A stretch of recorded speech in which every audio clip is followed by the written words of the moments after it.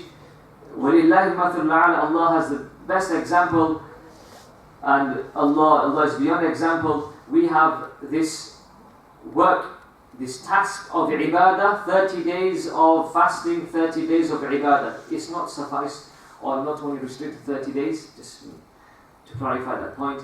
At the end, if you have finished your work properly, accomplished the objective that Allah subhanahu wa ta'ala requires from you to achieve, then at the end Allah subhanahu wa ta'ala will emancipate you from the hellfire. Allah subhanahu wa ta'ala forgive all of your major and minor sins, inshallah, which is the greatest thing that you can receive from Ramadan.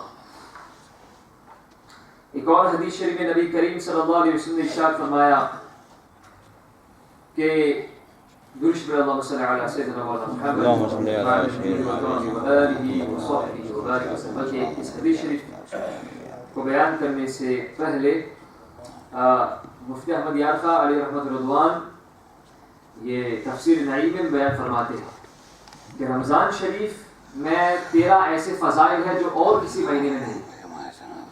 اور بھی بہت سارے فضائل، لیکن انہوں نے 13 فضائل خاص طور پہ رمضان شریف کے مبارک مہینے کے بیان فرمائے.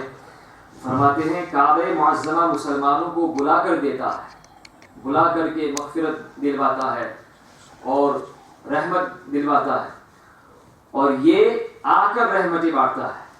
یعنی کعبہ شریف کی طرف آپ کو جانا پڑتا ہے اور رمضان شریف آپ کے پاس آتا ہے. ایک شخص حج اور عمرے کی دشواریاں، سفر کی دشواریاں طے کر کے کعبہ شریف کی طرف جا کر کے اللہ تعالیٰ کی بارگاہ میں دعا کرتا ہے مغفرت کے لیے، پھر اس کی مغفرت کی جاتی ہے. لیکن یہ مہمان خداوندی ایسا ہے جو تمہارے پاس خود آ کر کے آیا ہے، اللہ تعالیٰ کی طرف سے بھیجا گیا مہمان ہے. سبحان اللہ. گویا وہ یعنی کعبہ کنواں ہے جہاں سے آپ کو اپنی پیاس بجھانے کے لیے پانی لینا پڑتا ہے، اور یہ یعنی رمضان شریف دریا ہے، یا وہ یعنی کعبہ شریف دریا ہے اور یہ بارش ہے. سبحان اللہ. پھر فرماتے ہر مہینے میں خاص تاریخیں اور تاریخوں میں بھی خاص وقت میں عبادت ہوتی ہے. مثلا بقرعید کی چند مخصوص تاریخوں میں حج، محرم کی 10 تاریخ افضل، مگر ماہ رمضان میں ہر دن اور ہر وقت اور ہر لمحہ عبادت میں گنا جاتا ہے. سبحان اللہ. سبحان اللہ. He gives a comparison between Ramadan, the best month of Ramadan, and all the other months. Number one, that this blessed month has come to you to envelop you in the mercy of Allah subhanahu wa ta'ala. With the other sha'air al-Islam, signs of Islam such as the Kaaba, you have to go to it, you have to circumambulate around it in order to be liable or be given the mercy of Allah subhanahu wa ta'ala. But this is the very month which has come to you as a guest to give you the mercy. It's come to you. You don't have to come to it. And then the second example he gives, that there are certain months, and within them there are certain dates which are regarded as meritorious, as superior, as days of blessings. But every single minute, every single second of Ramadan is an act of worship. Every single second of this blessed month of Ramadan is meritorious in the sight of Allah subhanahu wa ta'ala. So as long as you spend it wisely, as I told you at the very beginning, if you take month of Ramadan as a normal ritual that comes every single year, you do exactly the same things, there is no change in you whatsoever, then apart from endurance of hunger and thirst for 21, 22 hours, you will get nothing. But if your intentions are pure, if you refine your intention to do everything for the sake of Allah subhanahu wa ta'ala, then the reward is immense. Allah subhanahu wa ta'ala says, As-sawmu li wa ana ajzi bih. Fasting is for me, it is done solely for my sake. There is no element of ostentation in it. You do not show off your fast, because it is a silent act of worship, and I shall be its reward. روزہ عبادت، افطار کے بعد تراویح کا انتظار کرنا عبادت، ہر نماز کے بعد دوسری نماز کا انتظار کرنا عبادت، تراویح پڑھ کر سحری کے انتظار میں جو ہے سونا عبادت، اب تو شاید سونے کا آپ کو وقت نہ ملے، پھر سحری کھانا بھی عبادت. الغرض ہر آن میں خدا عز و جل کی شان نظر آتی ہے. Every single minute of yours revolves around worship, عبادت of Allah subhanahu wa ta'ala. And then he says, رمضان ایک بھٹی ہے، جیسے کہ بھٹی گندے لوہے کو صاف اور صاف لوہے کو مشین کا پرزہ بنا کر قیمتی کر دیتی ہے اور سونے کو زیور بنا کر استعمال کے لائق کر دیتی ہے، ایسے ہی ماہ رمضان گنہگاروں کو پاک کرتا ہے اور نیک لوگوں کے درجے بڑھاتا ہے. he gives the example of Ramadan. He gives it a similarity to a furnace. When you put iron ore, which is raw iron, into a furnace, it burns it. It undergoes a process of heat. It melts. It's melted, and then it comes out with pure iron. At the end, the end product is pure iron. In the same way, Ramadan is a furnace. We enter the furnace of Ramadan with sins.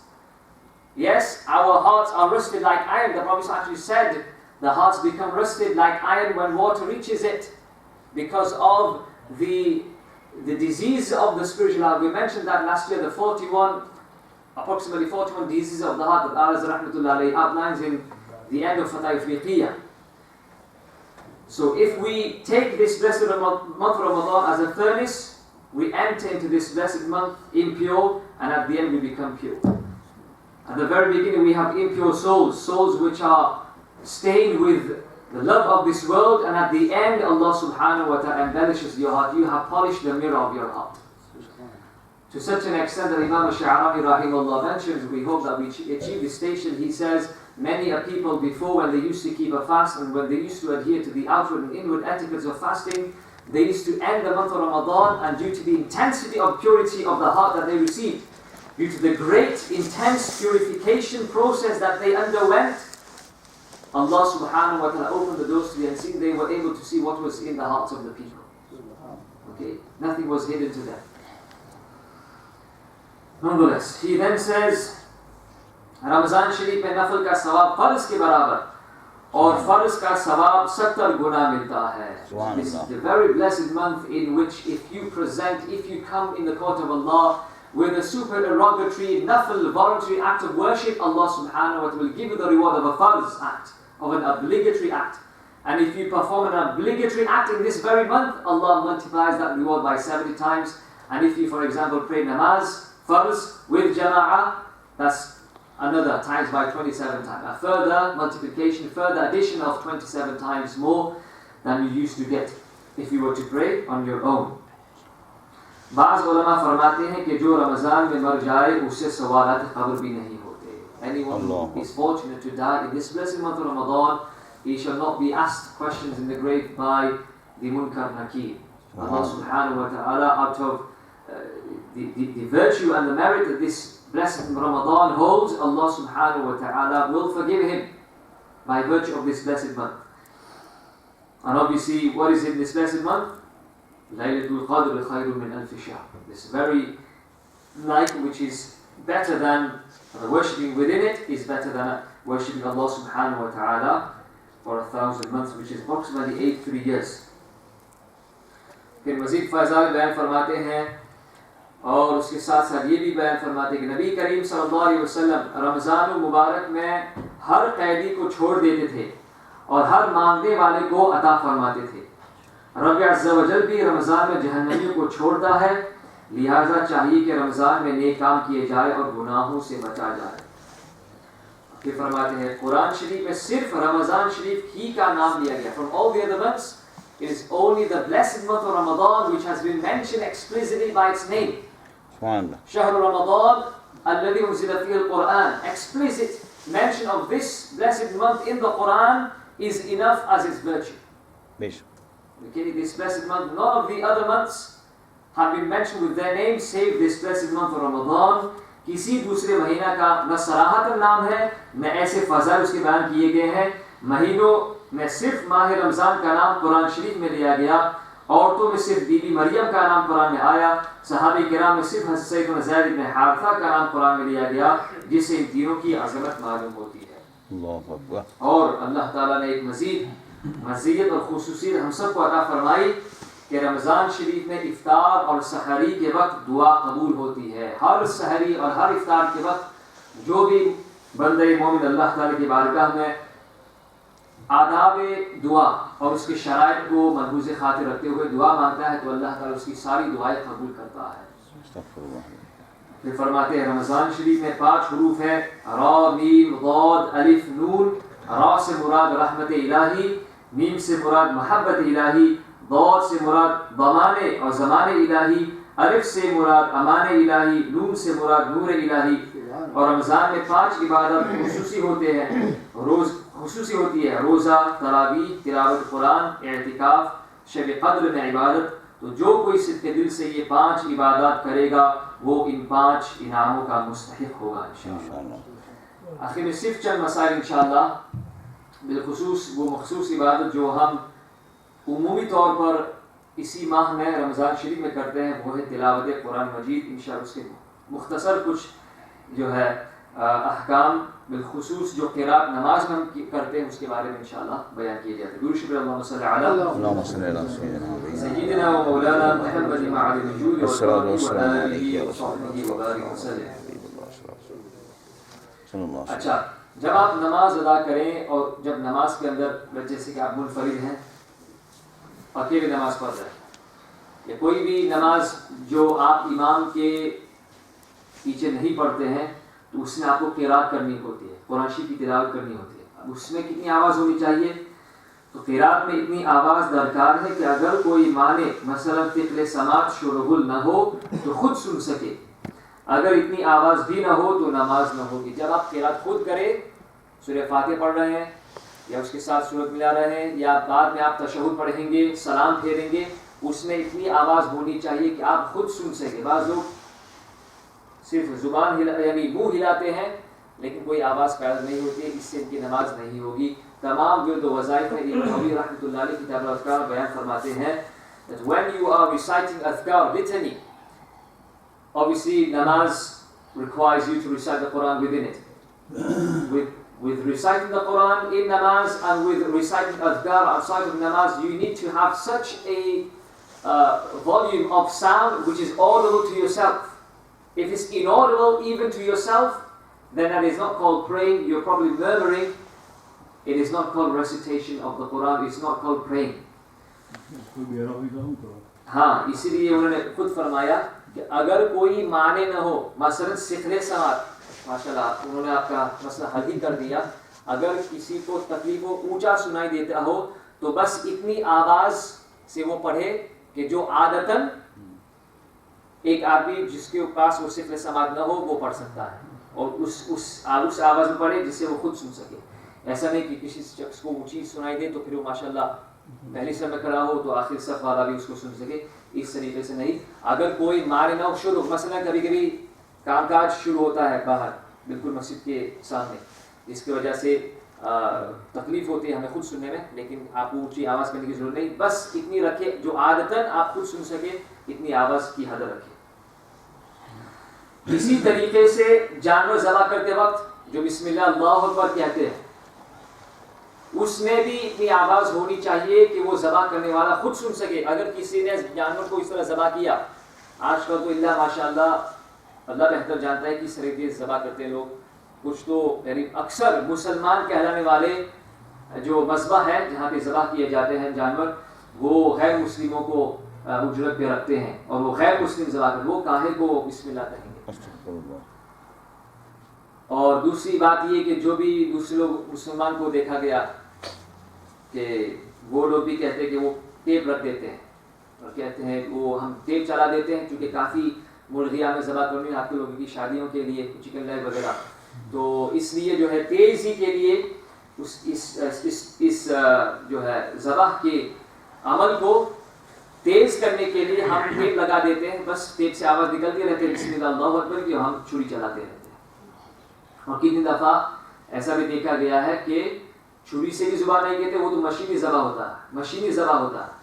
اور جہاں پہ گوشت مشینی طور پر ذبح کر دیا گیا اور وہ جانور یعنی it's been executed in the true sense of the word, okay, slaughtered by machine, and the animal dies, it's been executed, and the animal dies before it's sacrificed, then that animal is a carrion, it's haram for you to eat it. Okay? تو اس میں بھی اللہ تعالیٰ ہم سب کو احتیاط کرنے کی توفیق عطا فرمائے. آیت سجدہ پڑھنے پر سجدہ تلاوت واجب ہونا، اس کے لیے بھی یہ درکار ہے کہ اتنی آواز ہو کہ آپ خود سن سکے. So in all these aspects, as we mentioned to you before, when slaughtering the animal, And I told you before, I emphasize this problem, I'm going to translate it a little bit in Urdu. You have to ascertain and be very circumspect as in regards to the meat that you are eating. Is it halal or haram? If it's haram, obviously you're going to discard it.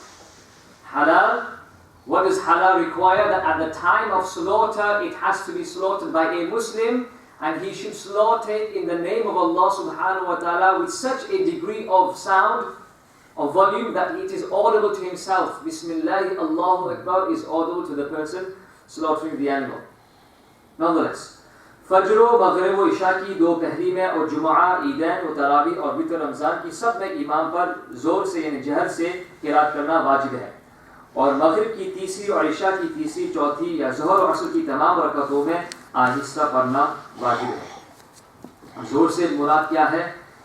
امام پر جو زور سے قرات کرے اس کا مطلب یہ ہے کہ دوسرے لوگ یعنی وہ کہ جو کم از کم صف اول میں ہیں، پہلی صف میں ہیں، وہ سن سکے۔ یہ سب سے ادنا درجہ ہے، اور اعلیٰ یہ کہ اعلیٰ کے لیے کوئی حد مقرر نہیں، اور آہستہ یہ کہ خود سن سکے۔ اس طرح پڑھنا کہ فقط دو ایک آدمی جو اس کے قریب ہے یعنی امام کے قریب ہے سن سکے، یہ جہر نہیں بلکہ آہستہ قرات کہلائے گا۔ پھر فرماتے ہیں حاجت سے زیادہ اس قدر بلند آواز سے پڑھنا کہ اپنے یا دوسرے کے لیے باعث تکلیف و مکروہ ہے۔ دن کے نوافل میں آہستہ پڑھنا واجب ہے، اور رات کے نوافل میں اختیار ہے، اگر تنہا پڑھے اور جماعت سے رات کے نفل پڑھے تو جہر واجب ہے۔ یعنی اگر آپ دن میں نفل پڑھتے ہیں جیسے کہ اشراق، چاشت، صلاۃ الضحیٰ وغیرہ، تو اس میں واجب یہ ہے کہ آپ کی قرات آہستہ ہو، آپ زور سے قرات نہیں کر سکتے۔ اور اگر رات میں تنہا آپ نماز نفل پڑھتے ہیں تو آپ کے لیے اختیار ہے، چاہے تو آپ زور سے پڑھیں چاہے آپ آہستہ پڑھیں۔ Okay, when you pray nawafil at night, you have a choice whether you want to pray aloud or whether you want to pray silently. But when you pray nawafil in Jamaat at night, it is wajib for you to pray qiraat aloud, audibly.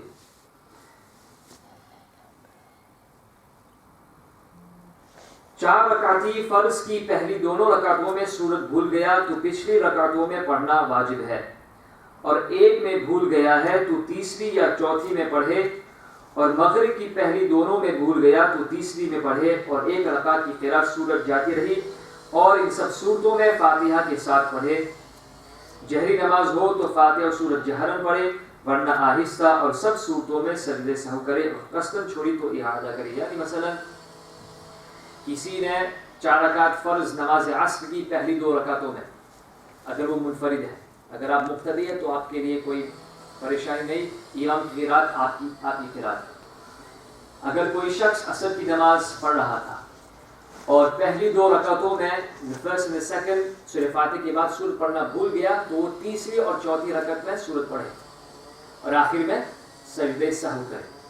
اگر اس نے مثلا پہلی 2 میں سے ایک میں قرات کرنا یعنی سورت ملانا بھول گیا تو وہ تیسری یا چوتھی میں ملائے اور اس میں بھی آخر میں سجدہ سہو کرے۔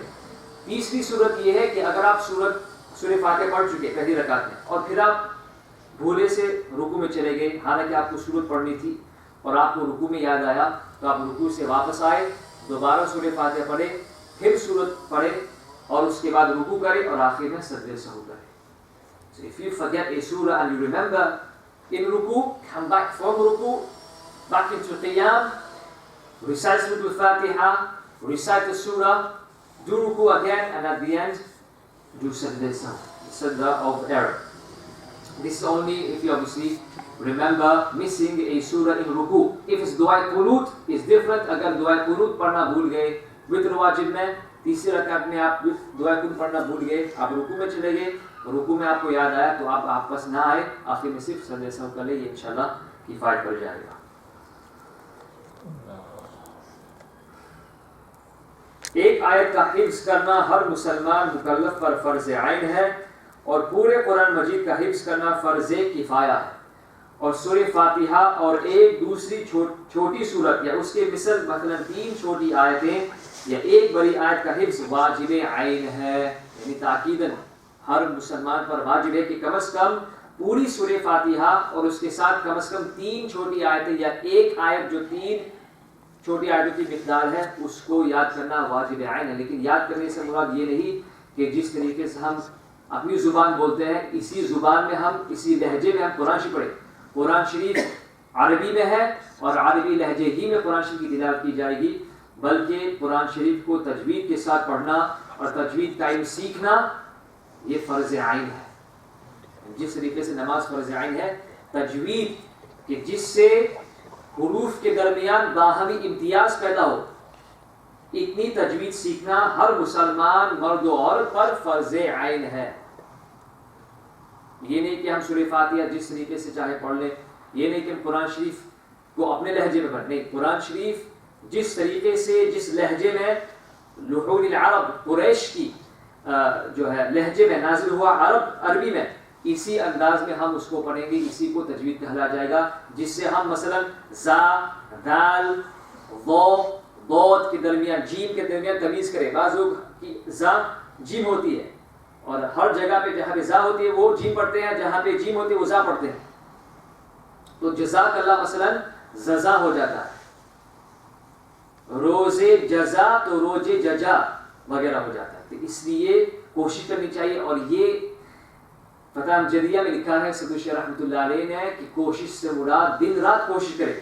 انشاءاللہ اگر آپ نے کوشش کی، امید ہے کہ اللہ تعالیٰ آپ کو صحیح قرآن شریف پڑھنے کی توفیق عطا فرمائے گا. اور اگر کوشش کرنے کے باوجود، مسلسل کوشش کرنے کے باوجود آپ پھر بھی غلطی کرتے ہیں تو آپ کے اوپر کوئی قصور نہیں، آپ بری ذمہ ہو گئے. لیکن ہم سب کو یہ کوشش کرنا چاہیے، اللہ تعالیٰ ہم سب کو اس پر عمل کرنے کی توفیق عطا فرمائے اور ماہ رمضان شریف کی برکات سے ہم سب کو مالا مال فرمائے. اللهم صل على سيدنا ومولانا محمد معدن الجود والكرم وآله وصحبه وبارك وسلم. اللهم انفعنا بما علمتنا وعلمنا ما ينفعنا وزدنا من فضلك علما يقربنا منك برحمتك يا ارحم الراحمين. اللهم آت نفسي تقواها وزكيها أنت خير من زكاها أنت وليها ومولاها فاغفر لها. اللهم ربي اغفر وارحم وأنت خير الراحمين. ربي اغفر وارحم وأنت خير الراحمين. ربي اغفر وارحم وأنت خير الراحمين.